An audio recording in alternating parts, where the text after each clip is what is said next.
আল্লাহ নবী সাল্লাল্লাহু আলাইহি ওয়াসাল্লাম বলেছে যে আলহামদুলিল্লাহ তামলাউল মিজান, যদি কেউ একবার আলহামদুলিল্লাহ বলে মিজানের পাল্লা ভারী করে দেবে।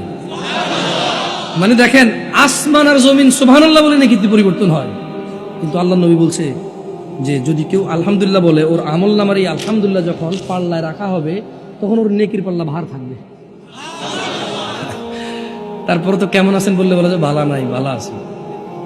দুইটা কথা হয়ে গেছে, হয় বালা নাই নালে বালা আছে, এই তো চলতেছে, যাচ্ছে কোন রকম, আছি কোন রকম, এই তো না। কেমন আছেন? কেমন আছেন? আমি কল করি আপনাদের, কেমন কি করবো এখন? আমি রিং বাজাবো দুইবারের পর আপনারা সবাই রিসিভ করবেন জোরে, কেমন? ক্রিং ক্রিং। মাশাআল্লাহ, ওকে ওকে, ঠিক আছে ঠিক আছে, সাহাবাল্লাহ জাযাকুমুল্লাহ খাইর, ভালো নাকি? হ্যালো। আবার রিং করি, কেমন? সবাই একসাথে রিসিভ করবেন কল, কেমন?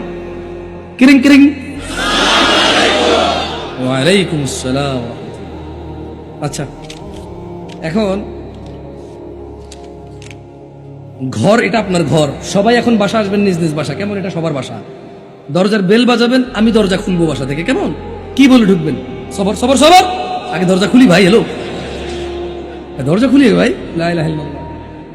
এইটা হলো ঘর, কেমন? এটা সবার ঘর, সবাই আলাদা আলাদা। আজকে বাসা যাবেন না তো কলিং বেল বাজাবেন বা কেউ চাবি দিবেন। ঘরে ঢোকার পরে এই দরজা খুললে আপনারা ঢুকবেন মনে করবেন, তো কি বলে ঢোকেন?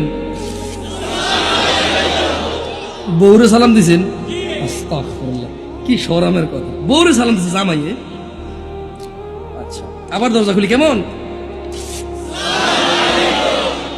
বাপে ছেলেরে সালাম দিছেন, কি কোন?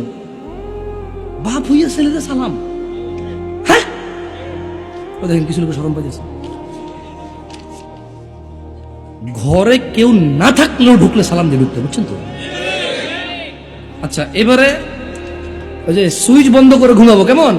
এমনিটা ছিঁড়লে বুঝবেন যে সুইচ বন্ধ করছি, কি বলে বন্ধ করবেন বলবেন, কেমন? মাশাআল্লাহ, যাক, পরীক্ষা করা লাগবে, পাশ হয়েছে মাশাআল্লাহ, আসলে পাশ হয়েছে। এখন এগুলা করেন কিনা বাসা, এটা বলেন। আজকে থেকে আর মিস হবে? ক্রিং ক্রিং। ঘরে ঢোকেন। ওয়ালাইকুম আসসালাম। আল্লাহ জাযাকুম খাইর ইয়া ইখওয়ান। আল্লাহ আপনাদের উত্তম প্রতিদান দান করুন।